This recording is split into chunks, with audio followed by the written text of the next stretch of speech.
दिल्ली में घटना हुई है वो हादसा नहीं, वो हत्या है। वो जो व्यवस्थापकों के द्वारा की गई एक हत्या है पैसा कमाने के चक्कर में। नमस्कार, मैं हूं विपुल और आप देख रहे हैं डेमोक्रेसी एक्सप्रेस। दिल्ली के ओल्ड राजेंद्र नगर में जो कोचिंग संस्थान में हादसा हुआ उसमें 3 छात्रों की मौत हो गई, जिसको लेकर के पूरे देश में छात्रों के बीच आक्रोश है। प्रशासन भी अब मुस्तैदी से तमाम कोचिंग सेंटर्स की जांच कर रहा है कि वहां पर उपलब्ध सेफ्टी के जो मानक है उसका पालन किया गया है कि नहीं। इसको लेकर के प्रशासन पटना में भी सख्त दिखाई पड़ रहा है। मंगलवार को अलग अलग कोचिंग संस्थानों में एसडीओ की तरफ से छापेमारी की गई। हमारे साथ अभी इस मामले पर बात करने के लिए गुरु रहमान है। प्रशासन की इस कार्रवाई को आप किस तरह से देखते हैं? देखिए, प्रशासन कार्रवाई को देखने से पहले हम बता दें कि जो दिल्ली में घटना हुई है वो हादसा नहीं, वो हत्या है। वो जो व्यवस्थापकों के द्वारा की गई एक हत्या है पैसा कमाने के चक्कर में। जो 2010 में बिहार में पटना में खासकर छात्रों का आंदोलन हुआ था, इस कारण बस आग लगी हुई थी। और उसी के बाद 2010 में कोचिंग एक्ट बना, जो कि पूरे भारत में बिहार पहला ऐसा राज्य है जहाँ कोचिंग एक्ट बना। उस कोचिंग एक्ट के तहत आपको हवादार कमरा होना चाहिए, रोशनी वाला कमरा होना चाहिए, मेडिकल किट होना चाहिए।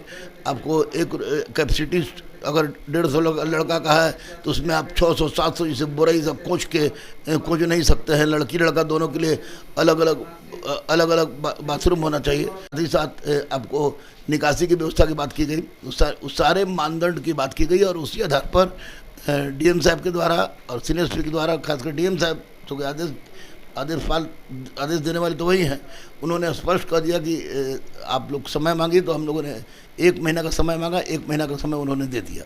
और जैसे वहाँ पर आपको पता होगा कि पटना जिला में 20,000 से कम कोचिंग नहीं है, इसमें मात्र 418 कोचिंग का रजिस्ट्रेशन हुआ है। सर, आपने इस बात का जिक्र किया कि पटना में हज़ारों कोचिंग संस्थान हैं, मगर महज 450 कोचिंग संस्थानों का ही रजिस्ट्रेशन है।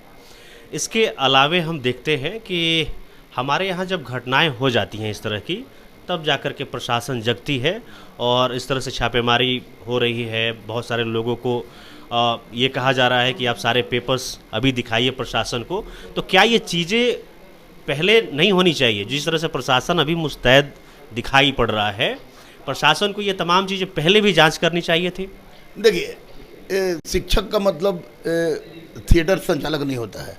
शिक्षक का मतलब होता है गुरु, और गुरु के सामने जो बच्चे बैठते हैं वो उनकी बेटी और बेटा ग्रुप में होते हैं। जैसे हम किसी बच्चे का, कुछ बच्चे का नाम जानते हो कि सबको बेटा बेटी कहते हैं, तो हमारा भी दायित्व बनता है कि जब एक्ट बन गया है तो उस एक्ट के तहत हम संपूर्ण क्रियाकलापों का पालन करें। तो वो नहीं हो रहा था। प्रशासन, घटना घटी उसके बाद ज़्यादा सक्रिय हो गई, लेकिन प्रशासन ये सोच रही थी कि कोचिंग संचालक लोग इस तरह की व्यवस्था जरूर किए होंगे। जब समय समय पर फायर वाले सब लोग आके चेक करते भी हैं, तो इसमें प्रशासन के दोष से ज़्यादा दोष आपको संचालकों का है कि अगर हम इस चीज़ की व्यवस्था कर रहे हैं तो उसकी सुरक्षा की भी पूरी जिम्मेवारी हमारे ऊपर होती है। जिस तरह की सुविधाओं में जो बच्चे पढ़ रहे हैं कोचिंग संस्थानों में, खास करके राजधानी पटना में, तो आपको क्या लगता है कि सुधार की ज़रूरत है? और क्या प्रशासन को अब इसी तरह से मुस्तैद रहने की ज़रूरत है कोचिंग संस्थानों को लेकर के? डेफिनेटली, क्यों नहीं। बच्चे को आपसे पैसा ले रहे हैं, बच्चे से पैसा ले रहे हैं, तो ऐसी परिस्थिति में आपको किसी भी हालत में आपको मुस्तैद रहना होगा। अभी दिल्ली की घटना को लेकर के पूरे देश में बवाल है, छात्र आक्रोशित है। इसी मामले पर हम बात कर रहे थे गुरु रहमान से। और आपको ये बातचीत कैसी लगी आप हमें ज़रूर बताएं। बाकी ऐसे ही वीडियोज़ के लिए आप देखते रहिए डेमोक्रेसी एक्सप्रेस।